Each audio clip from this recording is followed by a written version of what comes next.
My name's Larry Sprinkle. I played varsity football my sophomore junior year at Fort Branch.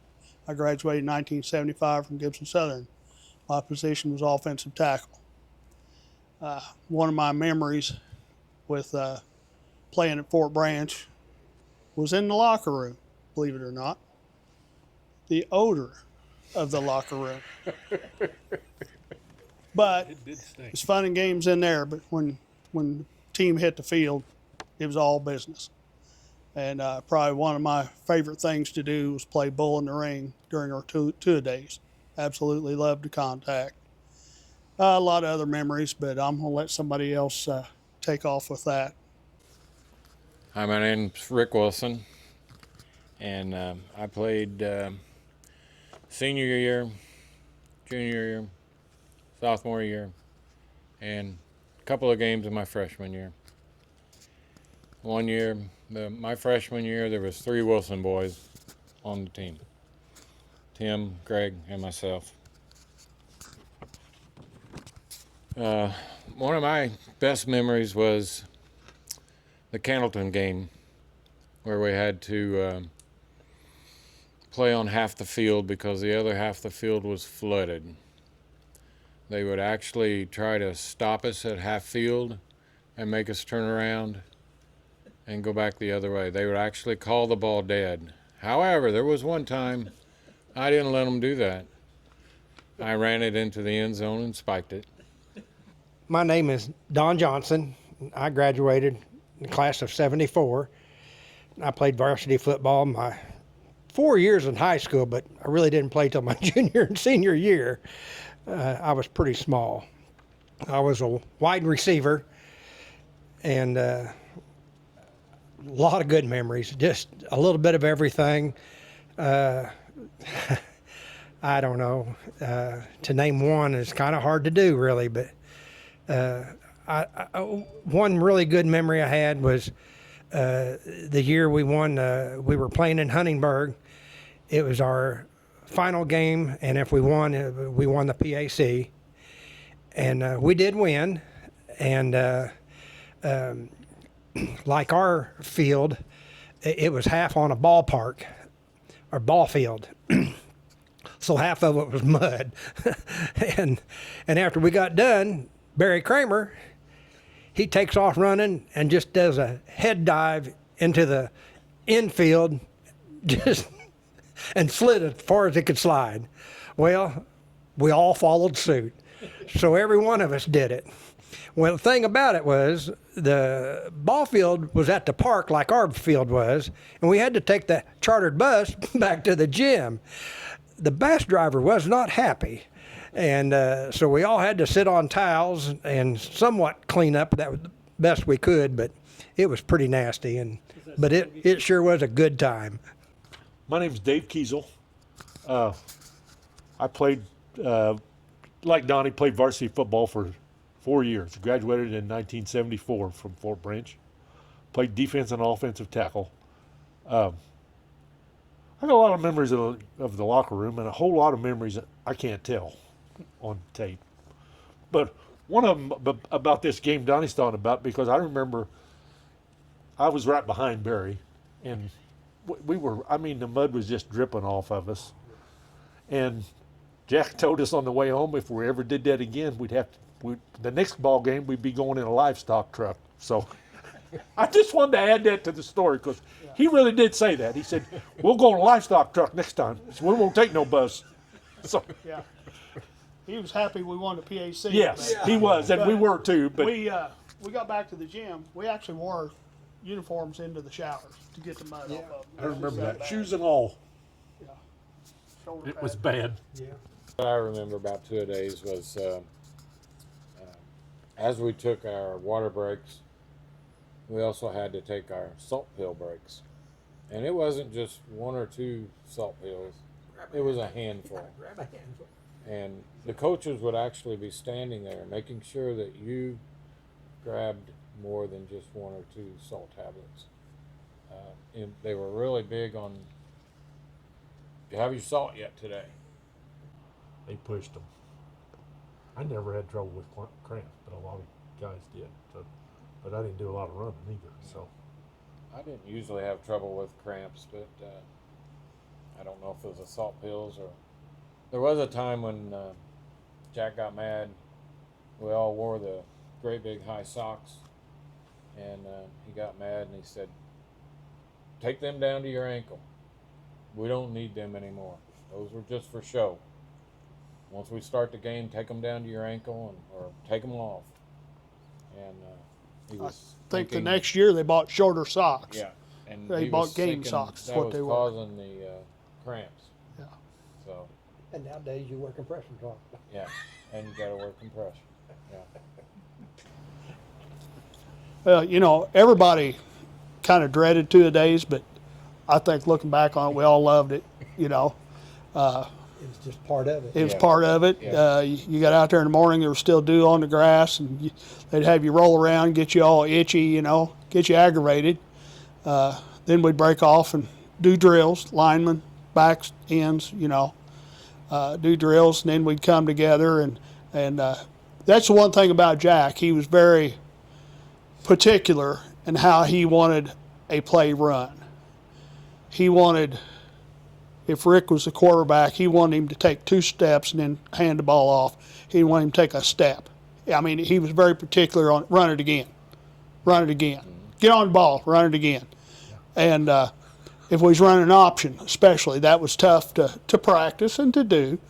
And you'd run the play until he was satisfied. yeah, Sometimes 4 or 5 times. yeah, run it again. Run Get it on the again. ball, run it again. But that is a memory.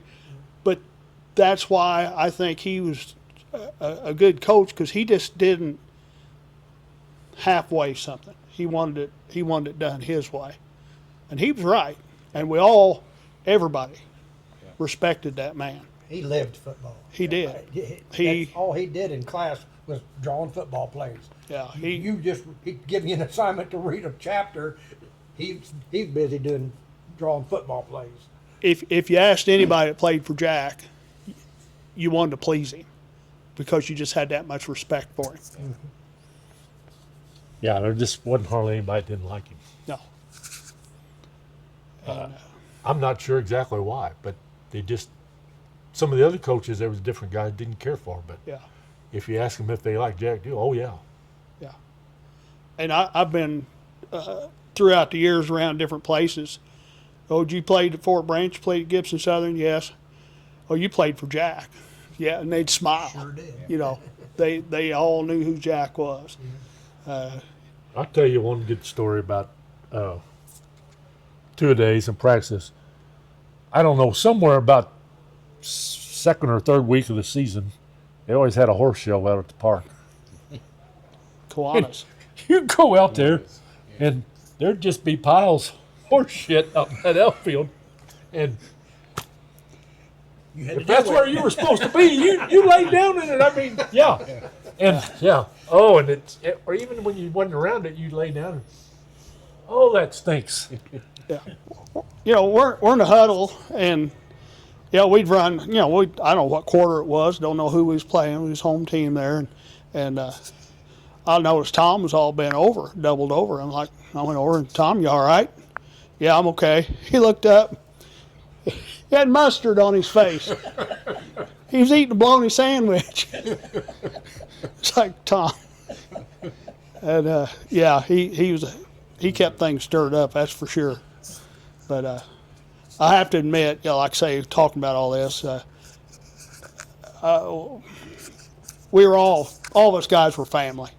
You know, yeah, I moved in here my sophomore year, and I was the new kid, you know, and I didn't know much, but I learned a lot of football here, and learned a lot of respect and discipline, and everybody just kind of took me under their wing, and I always appreciated that. And then when Nelson Drennan came here, his junior year, same thing. I went up to him and said, I know you're the new kid, you know, I know how that feels. And we kind of all took him under our wing too, you know. So it was just it's hard to express what a great bunch that we had. And like I say, I felt like we had some of the best coaches in southern Indiana. I'd like to mention Coach Dave Terrell. Since I was in the backfield, quarterback. He was pretty well one of the few people that would work with us. The linemen, they had Coach Sprinkle, but the backs, we had Coach Terrell. And I learned an awful lot from him, not only from, just how to play the game, but also how to be a man. He would actually dress up sometimes and put shoulder pads on and get out there and get around with everybody. If he ran, if we ran, he ran. Yeah, he would run. He'd around run with you. beside us. He'd run every lap you ran. He was in very good shape. Yeah, very. But he probably wasn't, but mid-late 20s. I Maybe. mean, Yeah, just got out of college. I Yeah. mentioned, Yeah. yes. I'd say that was the first job he had, probably. He's very disciplined type guy. Yeah. And liked that for him. But he really was kind of like a drill sergeant to us and kept us Straight and gap. going down that path. Oh, that.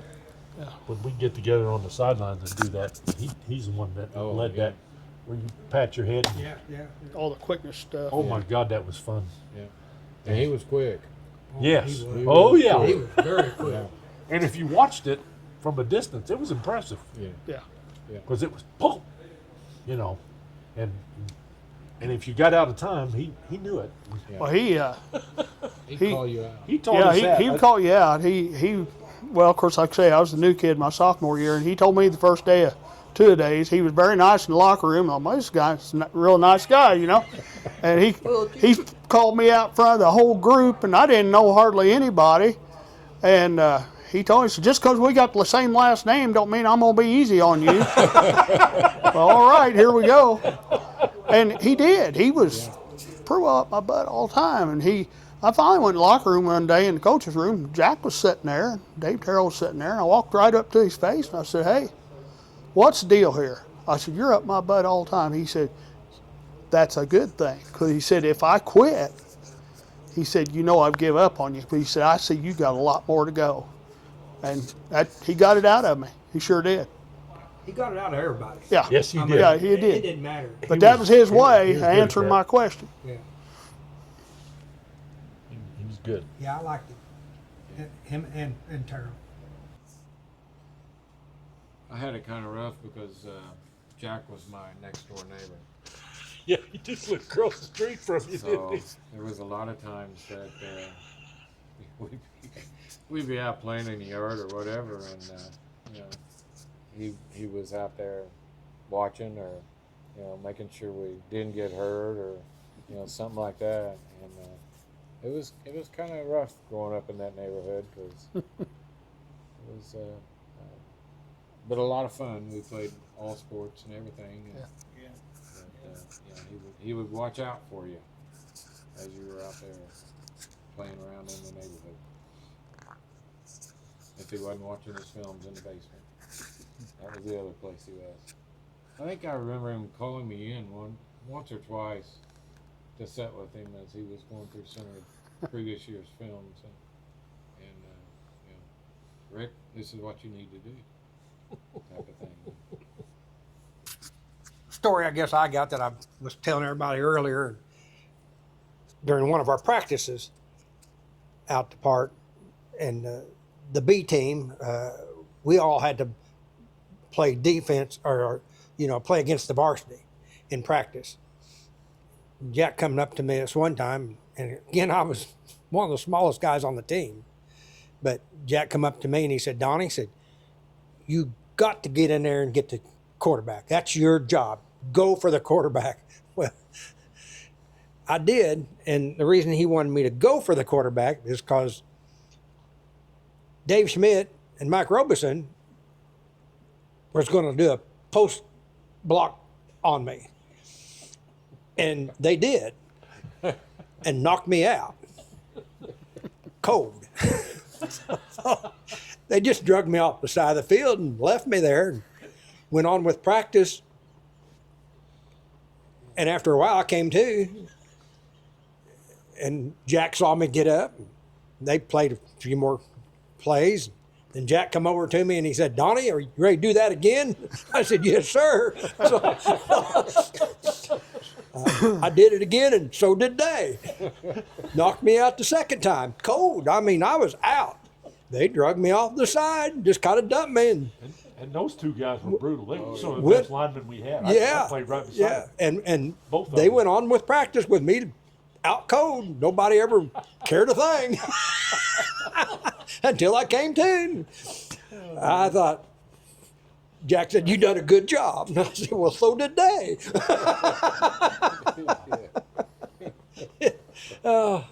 Yeah, I'll never forget that. There was a lot of people that just played with heart, you know. But two of them that I know did was Roger Schmidt and John Neuffelder. Well, John, he'd had an accident that summer out away from school. I witnessed it, and we took him to the hospital, and he had a concussion and all that. Well, he got knocked crazy in a game. He actually got knocked silly, and he didn't know where he was at. He was down on one knee, and then he was up, and he was walking in circles. And he tried to get in a huddle with the opposing team. It's like, there's something wrong with him, Jack. Get He him was out of over here. there like this. Yeah, trying to get they kept pushing him out. Yeah, and they kept shoving And, him away. yeah, and we're all over here, you're right? supposed to be We're over huddled up here. over here, and yeah, crazy. He was in the. I don't remember who was playing, but I he don't did. either, but I Well, remember there him again, doing his it. name was John Neuffelder, and He got He's- nicknamed. most anybody we- knows him as Crazy John. I still So, call him crazy. Yeah, we John. still Yeah. call him. I've got Me him that too. way in my phone. So, yeah. I remember we was doing the drills, talking about getting knocked out. They had us do a drill. Coach Yarkey did, and he wasn't satisfied. And I was one of them. Who was in the drill where you lay on your back and they drop a ball to one of you and you got to run over the other guy and tackle. I got Chris Garbers by one leg, and that wasn't good enough. And it wasn't. It was poor tackle. But he said, "You guys run that again."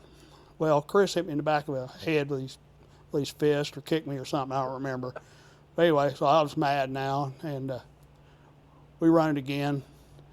And I remember standing up after we were done. I don't know who had the ball, and Chris was laying on the ground. He's out, He was out cold. and that's the last thing I remember till I woke up. Because I remember standing there, but I woke up, and he's standing over me. Dave's standing over me. God dang it, get back, give him some air. And I just like, oh, there's Dave. I don't know where I'm at, but I know there's Dave. You know? But yeah, it knocked both of us out. Yeah. Nobody ever cared about me off the sideline. But Coach I was over there by myself. Coach Yarkey, you know, he's just right out of college. You know, I think it scared him about half to death, and now Jack and everybody's over there. You know, so yeah, that was one of the memories I had. Go back to Dave's story about the locker room smelling. Well, good old Tom Sollman, from when we first would start practice in the early fall, in first of August or whenever Yeah. we start practice, he never would take his uniform home and wash it. Never. And you could literally stand it in the corner. You know, and the smell of ammonia coming from it was just horrendous. But he'd put it on and practice. We had white practice pants. I mean, they It were was about green. The, it was They- about they- the color of this they- couch here they- by the end of the season. Well, That's- brown and green. yeah. I mean, they were growing mold, Oh, you yeah. know. It wasn't. You couldn't. And he'd put them on. It was a 4 or 5 block walk. Oh yeah. It wasn't bad going out. It was coming back after practice. You were wore out, and you had to walk back to the gym. But like John said, everybody I talked to that was there years ago was the clicking of the cleats on because we didn't wear Oh, cleats when we walked out there to practice. You had to No. wear your socks Right. and or tennis shoes if you had Yeah. them, I guess. But yeah, the clicking of the cleats. They knew we were coming. Yeah, They just it was a sound that It was I've had a lot Yeah. of people yeah. talk to me about that. Yeah, yeah. Yeah. So do you remember our senior year when the oranges went flying? When they threw the cooler of oranges? Mm-hmm. We must have been, was we behind at halftime? I can't remember. Had to be. When the coaches still. Yes, I remember. I think I think do we remember were. that. That, I think that put the fear in everybody. They threw this Did Jack or did Sprinkler? Who threw it? I don't I remember. think it was Somebody Jack. threw a whole cooler of oranges just everywhere. Because they cut them oranges in quarters or whatever. And you'd get your oranges at If you wanted halftime. an orange that game, you had to get it off the floor. Yeah. It was Yeah. in the cooler. Oh, there's times you hear a pin drop. They had your attention, 100% of it. Well, I got one more. I don't remember which game it was, but we were running like a bootleg, and it must have been a wishbone. And I didn't hand the ball off to Roger going up the middle. I kept it, and I had the option to pitch it or to continue running. Well, the whistle blew. I still had the ball. I wasn't tackled yet. I still had the ball. And the whistle blew because Roger was down, or Bobby, whichever one it was. And I thought, what in the world's going on now? Well, I was running down for a touchdown, and They thought they hit the ball.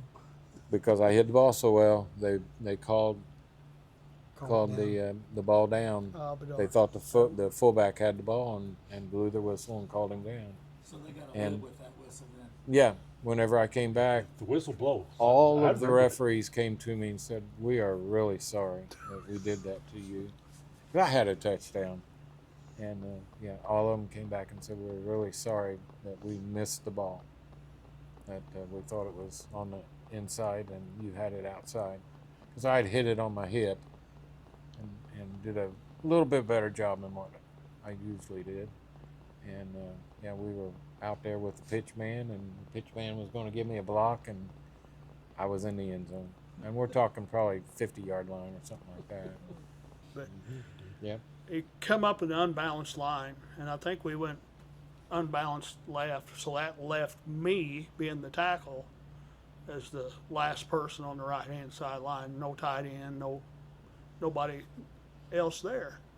So he's over there and he's trying to explain, this, because I guess I had never seen it, and maybe you guys had, but I said, well, fine. I said, Jack, I said, well, now, because I'd always been bugging him about, let me carry the ball once. Just let me carry the ball once. I said, once is all I got to do, So I said, well, Jack, now, technically, he said, don't even think about it, because it would have made me eligible, to carry the ball. Yeah. Hey, don't even think about it, Sprinkle. I said, okay, we're done here. That conversation's over. Ain't it? Yeah, it's over real quick, because he knew where I was going with it. Yeah. I thought it was funny in there when Yarkey said the way Jack felt about passing. Yeah. That was funny. Three things can happen to him, man. And that's And true. it's all He bad. didn't care for the pass. No. Oh, he Didn't just use it soon run very it down often. your throat. That's why he liked to win ball games. Just Yeah. run it down Yep. your throat. Yeah, he was a smash mouth type of coach. Yeah. Started watching him. And when I that's what's started hard for me when I go to a football game now, because there are all these timing passes and all this stuff.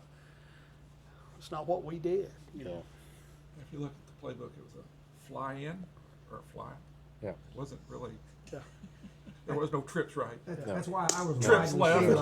left. I never got a ball past. You watch Donnie, Southern. Donnie came back to me several times. And why didn't I'm you open. keep that one and throw it to me? And I can't remember the number of times that he would come back to that. He did. Say that. He threw a pass to me at one time. And was you probably- dropped it. No, I probably did, but one I caught, and it was a nice long pass. I caught Yeah, it, and I I actually remember that. ran up the field 5 yards or so before it got hit, and I spun out of that hit and went another couple of yards before I got hit again and knocked down. And I remember Jack when I went back saying, "Good job." I mean, he was surprised I did that, and so was I. Yeah. Probably the best play I'd ever done. Yeah. I was little, so I didn't get a lot of play. Wide receiver. I was Little. a wide receiver. A wide receiver and little. Yeah. Yeah. So we weren't going to pass much. No, and it's a good thing. Yeah. I know Rick brought up Dave Terrell a while ago. Jack, I can remember when you guys were seniors, we had our football banquet over here at Holy Cross. Might have been when you guys were seniors, Dave. I don't remember. Ours But was at Holy Cross. but he made the comment. I think it was when they were seniors because we were getting ready to go to Gibson Southern, and I think Jack made the comment. He was talking about all the players. He talked about everybody, and he talked about the coaches and all that, and the support he got from Jar being the athletic director and all that. But the one thing he did say about Dave Terrell, he said the best scout he said I've ever had. Because he would put up charts, and he could, in practice, after he scouted a team, if he scouted Heritage Hills, he said they'll stunt and they'll do this, or they'll line up in this gap, and if this guy, I mean, he had it figured on how he saw all that. That wasn't film. That was done with notes. That was at the done their Filming game. no. Yeah, And go watch your game. that's what he did. He had those charts, remember, on the wall between the two toilets, and had them charts on the wall, and you'd look up. He'd have that person's, whoever's going to be across from you, their number, sophomore, junior, senior, height, weight, years later. He'd have it all on there. He was very good at that.